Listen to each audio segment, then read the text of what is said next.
So Lloyd, what business processes have we implemented that have helped us 25x our revenue over the last 5 years? Well, firstly, it's understanding shorter is better. What? Even my wife agrees, shorter is better. What does that mean? Shorter domains are better. Hey? Have you not heard of our new sponsor, the podcast, .inc domains? Right, that makes sense. Yes. Yes. Wasn't even planned, that There you go. conversation. Yeah. It was exciting. We've got new sponsors for the pod. Yeah, I know. And how annoying is it when you try and get a domain, but it's already taken? Well, literally like when we started Knowlton and we wanted to get knowlton.com, but a local hotel had it and they tried charging us thousands to get it. Yeah. I don't even think it's a hotel. I think it's some kind of...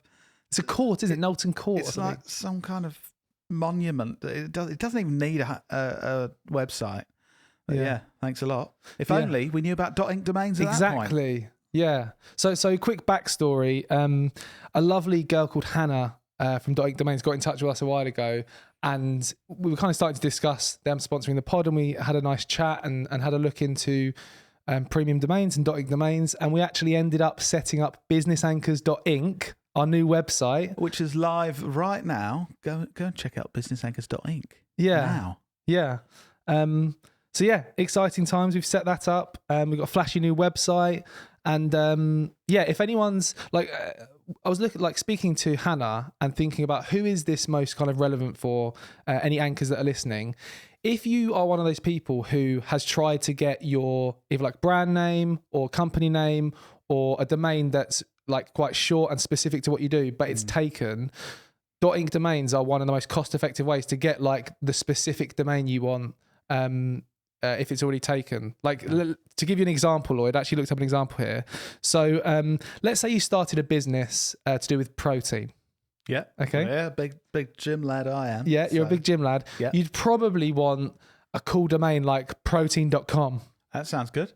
I mean... Doesn't sound like it's in line with .inc though. No. Okay. I mean, obviously protein.com is taken. Okay, right. And looking up how the estimated sale price for that domain, guess how much that domain was sold for? £27,000. No, $73,409. Right. Someone paid for that domain.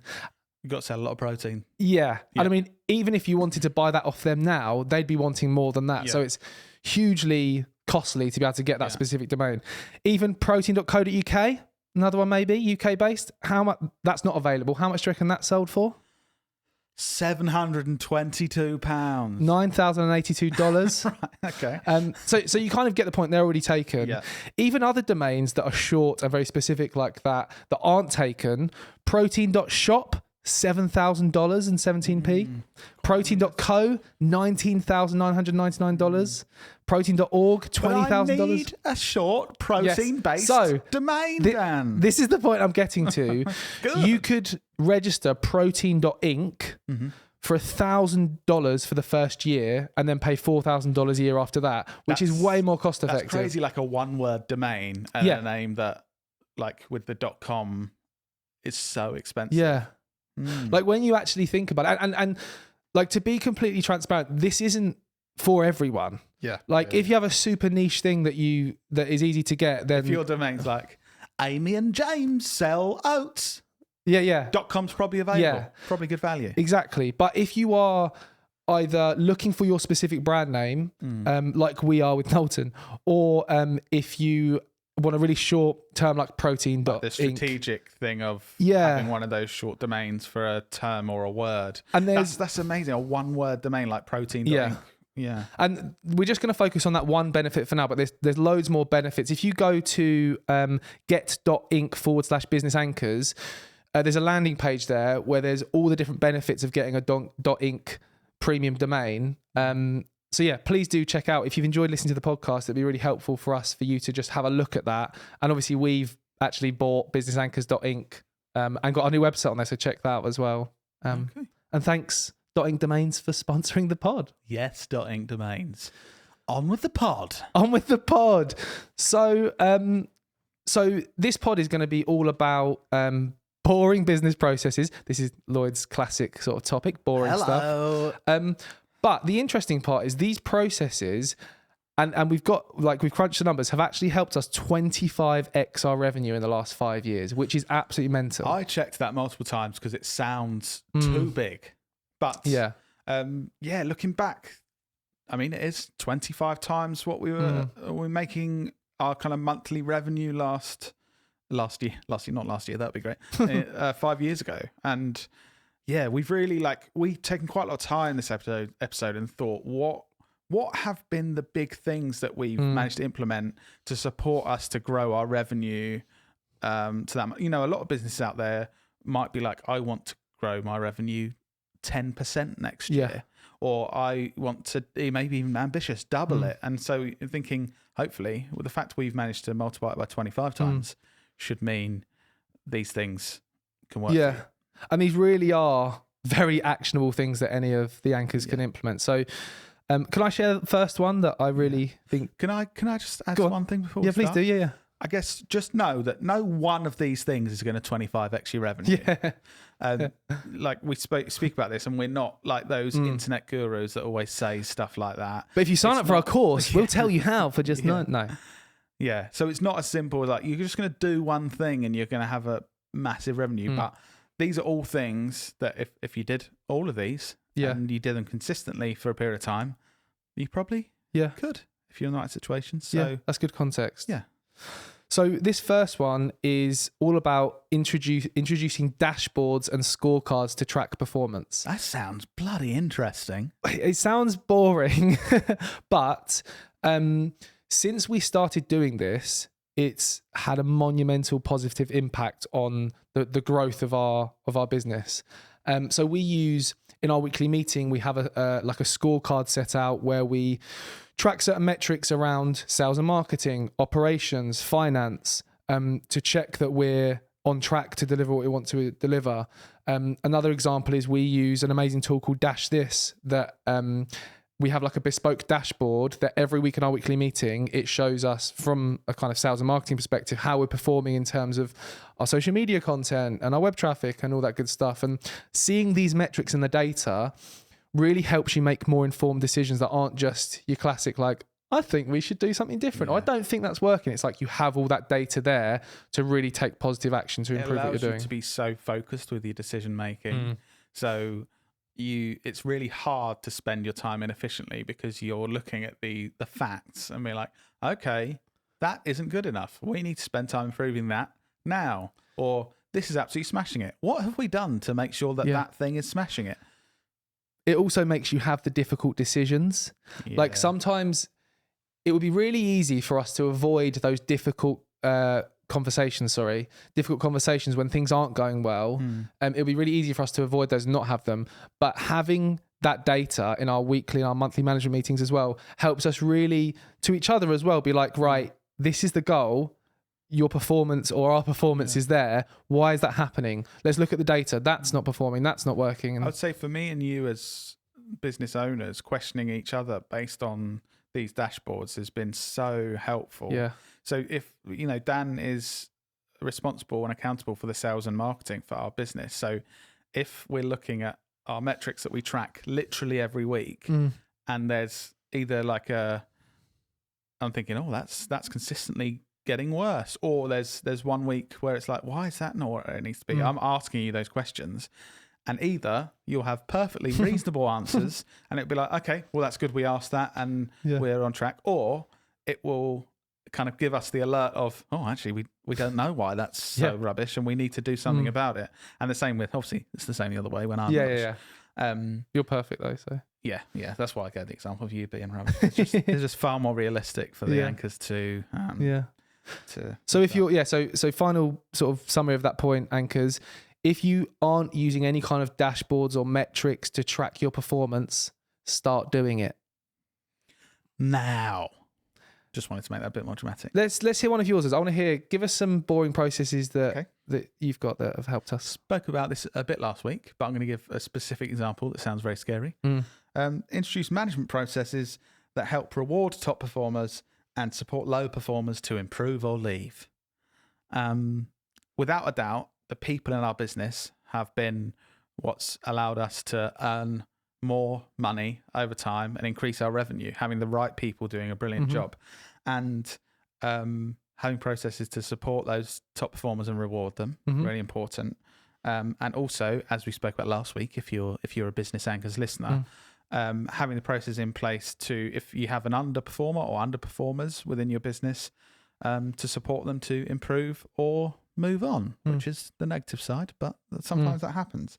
And I just wanted to give an example of this. Go on, I'm intrigued. Sounds really rubbish. Go on. But when we didn't have this in place, there was an issue with low performance years back, and we lost. Got to the point where we lost £35,000 in 1 month. Wow. Because of that. Yeah. And obviously that's quite a wake up call. Yeah. And we're talking about, obviously, we're increasing revenue over 5 years. Yeah. That month was during those 5 years. And that was when we really, it was a massive wake up call. Hang on, what is going on here? And we realized that low performance, and that not being managed and not recognizing, rewarding and supporting those high performers was where we were really going wrong. And we had to react very quickly and make changes. I was going to say, keeping ourselves accountable, that was our fault. Because we didn't have the processes. You can't just point the finger at, someone wasn't performing. It's like we hadn't set up the processes to properly manage people and to keep people accountable, which was the big wake-up call, which has then helped us to really grow since then. And everyone we spoke to at that point has either now left or is now a really high performer within our team. Yeah. So, it's those difficult things, but it has to be done, and that's helping us and has helped us really grow our revenue. Yeah. I've got another one, and we did touch on this briefly last week, but getting better at delegation and trusting team members has been huge for us. So numerous times on the podcast, I've spoken about how I'm not perfect, and historically I've tried to... What? Really? Yeah, I know. It's strange. How I've tried to really been a bit of a... what's the word? Like a person that tries to do everything and... Yeah. A work hoarder. Yeah, work hoarder, whatever. I've just made up that term. Yeah. And not sort of utilising our team and effectively delegating work and things. And that has been negative for our company. And now, sort of being inspired by how well you've done with it, Lloyd, with the production side of things, I'd feel like I'm working really hard from the marketing side of the business to really support our team and manage them better. I think part of this as well is getting comfortable with hiring people that are better than you at lots of things, because a lot of business owners are kind of worried about hiring people that know more than them and are better because they've got this ego, and you kind of feel like you need to be the best and then teach everyone everything. But hiring people that are better in certain areas than you, that's a great way to improve the business. And once you do it, it's kind of like, why wouldn't we do this? Is it hit on your ego though? Yeah. Now it's easy to admit that most people are better at most things than I am. That's the weird thing looking back, though, to think as a business owner, I'm going to be the best at these things. Looking back, you think, I mean, that's incredibly unlikely that you're going to be the best at all these things. No, but I do see our positions as like setting the direction and motivating the team and having the big picture thinking, and then the team are the ones who are better at the implementation. I have huge confidence in myself that I am the best person in this business to do my job currently. But I'm not the best at doing all the other people's jobs. Being open to that and hiring the right people so then you can delegate is so... I mean, if you did have to edit a video, you did have experience with Cyberlink Pro back in the day, remember? Yeah, free version, yeah. Still had the watermark on it. Yeah, you got to start somewhere, Dan. All right. What other any other? Well, you definitely got more. Yeah. That'd be a quick end to the podcast, wouldn't it? Get better at using data to drive decision making. Goes back to some of the stuff you said with dashboards, really. But making decisions based on data rather than your gut feeling is a huge step up for businesses. I think when you start out in business, sometimes you feel like you've got to just feel that that's right and make a decision on those things. And I think once you move on and grow as a business, you kind of realise, no, that was me just not having the data I should have had and having to make those decisions. And I want to give examples, the sort of things the data that we're tracking and talk about and make decisions with, we know the percentage of client projects that are on track or kind of not on track to plan at any time. You could say to me now, right, what percentage of projects are on track? And within 30 seconds, I could find you that data. In both the production and post-production side of things. And that, with different departments, we know that at all times.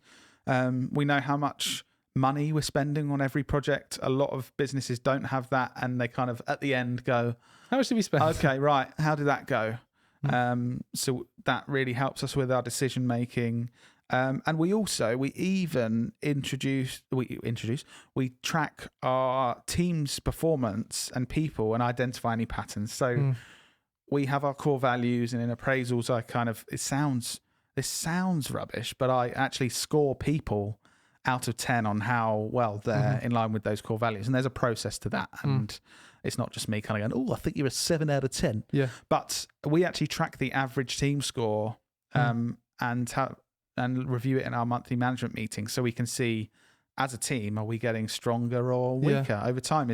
If we're getting weaker, is there something we need to change? And if we're getting stronger, okay, we're doing really good things. We need to continue to identify that and do those great things. I think this is a really good point. Can I share one of the biggest game changers for the sales and marketing side of the business in terms of bringing in a process to track something? No, sorry, we've got to move on. Okay.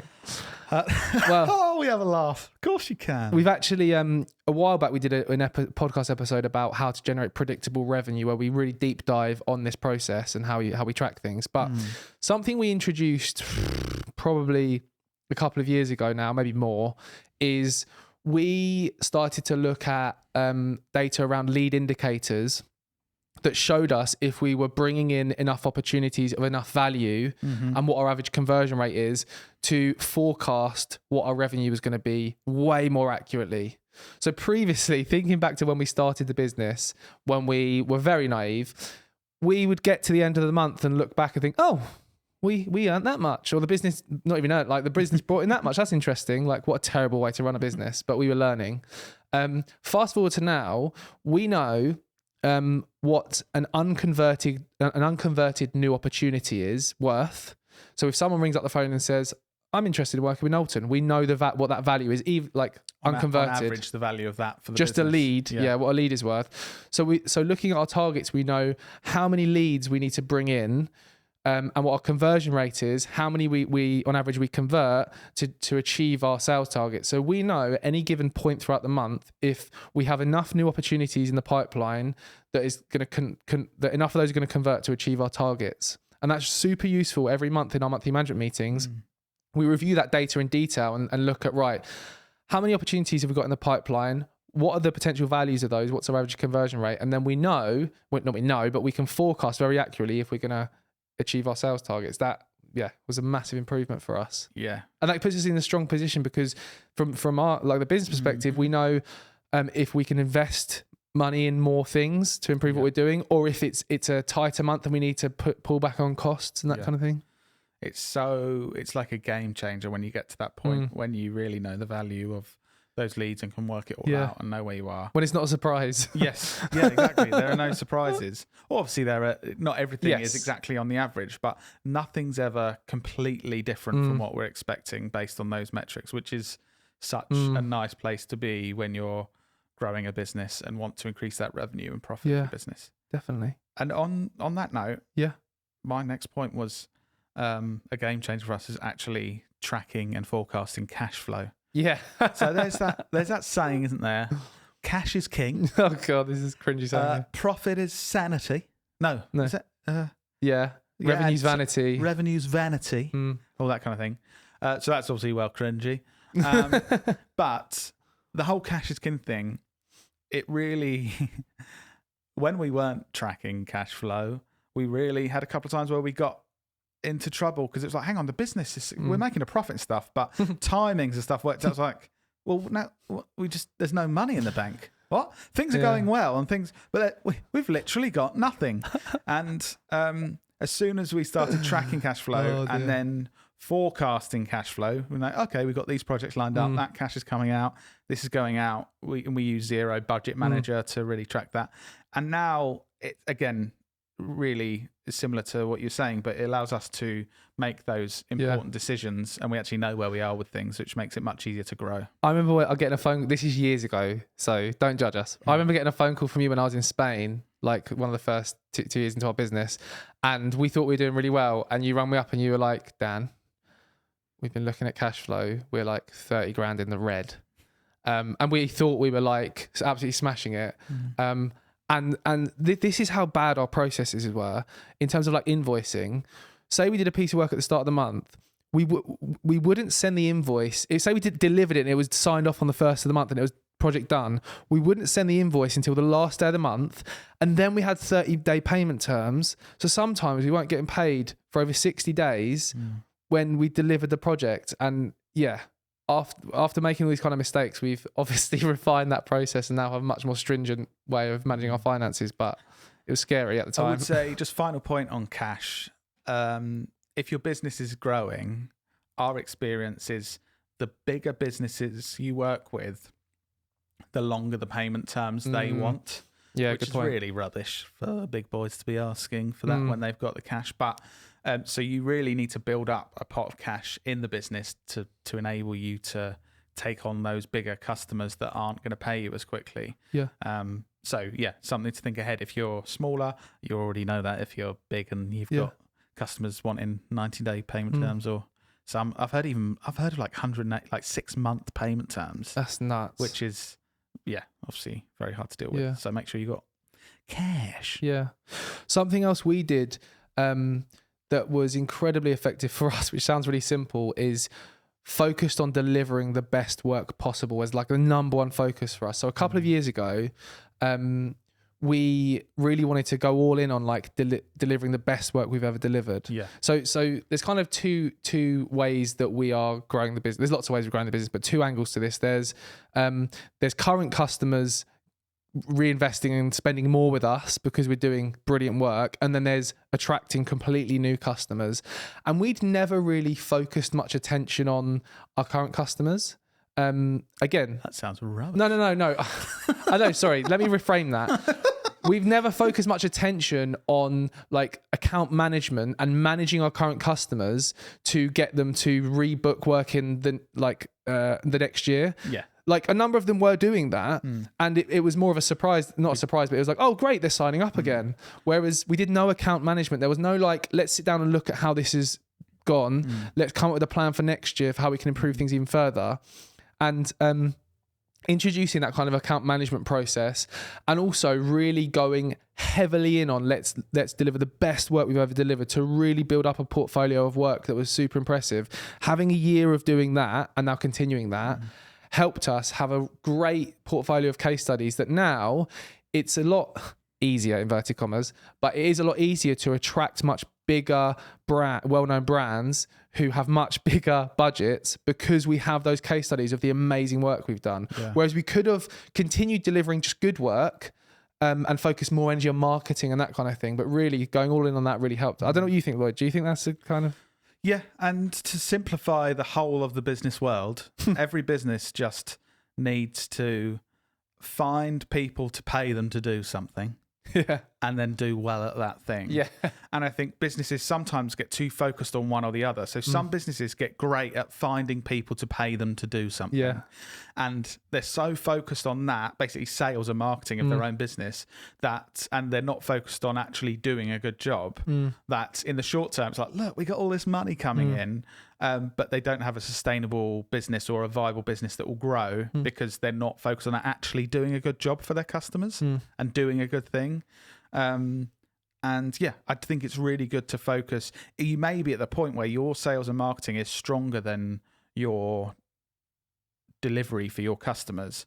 And I think in the long term, that's a risk. And what's enabled us to grow our revenue is getting a really good balance there of being great at promoting our own business, but doing a brilliant job for our customers, so that we've got that viable business. Customers are coming back, and new customers are coming because they're going, oh my God, you've done that great stuff for this customer. That balance is key because again, at points we've potentially had the opportunity to because our sales and marketing is working really well, to bring in more projects that want like unrealistic turnaround times and things. We could have taken on that work and got more money in, but then when we delivered that, they wouldn't be as good because we hadn't had the time we needed to deliver it. So we have got to constantly balance the bringing in projects and then ensuring we're having the right amount of time to deliver them to the highest level possible. So that's, The next 2 points, the final 2 points we have, Dan, are the most important ones. Go on. I think in growing our revenue over the last 5 years. I think I know what you're going to say.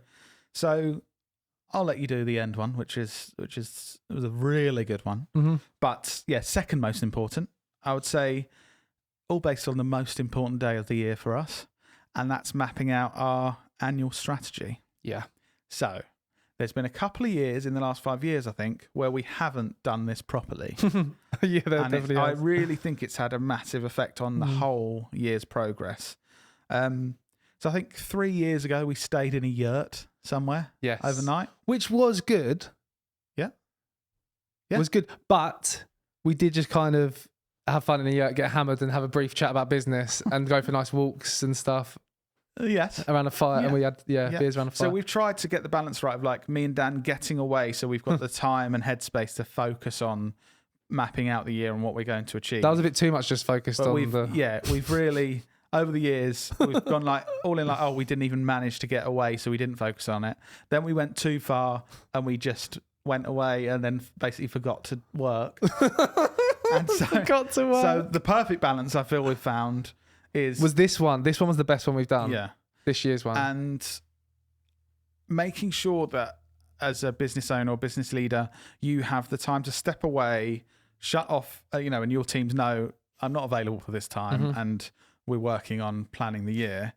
It's just been so valuable for steering us in the right direction. So me and Dan basically make sure we know what we're aiming for. We've got ambitious goals. They're in line with our long-term goals. And this is what we're achieving and what we need to do this year. That allows us to go back to our teams and be really clear on this is what we're doing this year. This is where we're going. And this is what it means for us all. So the reason we're doing this is so we can work with these exciting new customers on exciting new projects so that we can all pay ourselves more. We can all have pay rises and do better work and bonuses, and we can all progress in whatever we're doing, making sure we're all really aligned in the direction we're going. And it just has such a massive effect. But I know, looking back, the years we've done this well, we've really had a great direction. It's been really clear the direction we're going, and we've achieved what we need to. Yeah. And the years where it's a bit fluffy and we didn't overly know, looking back, I think we could have achieved more. Yeah. And it's just, if you think to take one day out of the whole year, it's crazy how important that is. I think if you want to know a bit more of a detail around that process, we did a recent goal setting podcast episode that was part of that day that would be really useful to listen to. But also I think it's important we share what made this day that you and I spent work so well, because I think there will be anchors listening thinking, right, I don't want to do the yurt thing that's so far away from actually planning your business that it's just fun, but I also don't want to do the doing nothing. I want to do a good job of planning my year. Just to share what we did that worked really well, we booked a hotel that has like a big sort of closed off areas that you can sit in and stuff if you stay at the hotel to plan stuff. And we got there at like 9 a.m. or something, and we spent that until like 3, just heavily working. Till 3, a long, hard day. No. It was a huge amount of brain power, Lloyd. I tell you what, I was knackered by the end. We worked there 9 till 3. No. Non-stop. No, when you're really in depth going into strategy, it was like... But we worked together to go through a process of mapping out our strategy of, right, what are our goals? And actually, no, even more detail, we used the Entrepreneur's Operating System, which we've touched on before, to map out those goals and the rocks that are kind of goals for each quarter, and then broke that down into bite-sized chunks of actions that we need to take throughout the year. Basically got a plan for the whole year. So we did all that intense, and then we got a massage. Then we went to the spa. God, I tell you what, one day last week, Dan, I worked until 4. God, bloody hell. I know that sounds bad. We work shitloads, Lloyd, so I don't even need to explain myself. You sound a bit defensive. But, no, exactly. But that worked really well for us. But I do think the point of getting out of environment, get out away from your office. Don't do it like in your office. We've got a meeting room for 2 hours, so we're going to plan with you. You need to plan a whole day. If you can fit a spa in, then great. But plan a whole day. Get out of environment and actually have structure to that day as well. Really do look at, if you want to make it easy for yourself, look at the Entrepreneur's Operating System.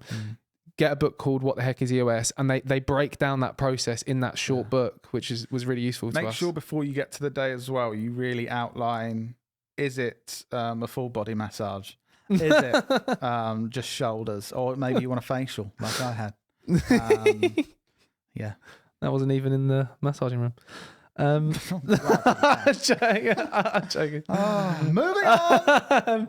So final point, just to round things up. This is the second most important thing we've ever done for this. Oh no, one of the. I thought it was the top It was the first or the second. Yeah. So back in, I think, either 2018 or 2019, we set out our sort of 2030 plan, or like a long-term plan, whatever you want to call it. Which looks at kind of they call it the end point, but it doesn't have to be the end point, but just looking at like, where do you want your business to go? What is that point and where is it? It might be like, I want it to be in 5 years time, I want to get to this size, or so think about what that point is. And we did a kind of 10-year plan from 2020 to 2030.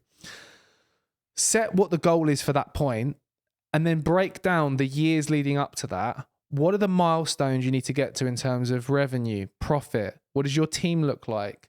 And break down that plan. And by the way, this plan will change. Like, we've updated this once, I think, since we did it in 2019. But break down what that plan's going to be like. I know that it's going to change, but having that clear direction of having a goal, a long-term goal to aim towards, and then a kind of broken down process. We have... Lloyd's set up some really good dashboards and things that track our performance along that journey of the 10-year goals, which seems like a long sort of plan to work towards. But yeah, I think that's really helped us set the direction for where we're going 100%. And stuff. And when we set those goals, they were hugely ambitious to where we're going to, and to know that I think it was actually a 12-year goal. Oh, was it a 12-year goal? Sorry, Lloyd. 10 years sounds better. But knowing now we're like 4 years in or something to that 12-year goal, and seeing that you're on track, like we've been doing everything, and we're on track, and it's like that goal that seemed hugely ambitious. We're a third of the way through, and we're where we said we needed to be. Just give context, it does go up and down.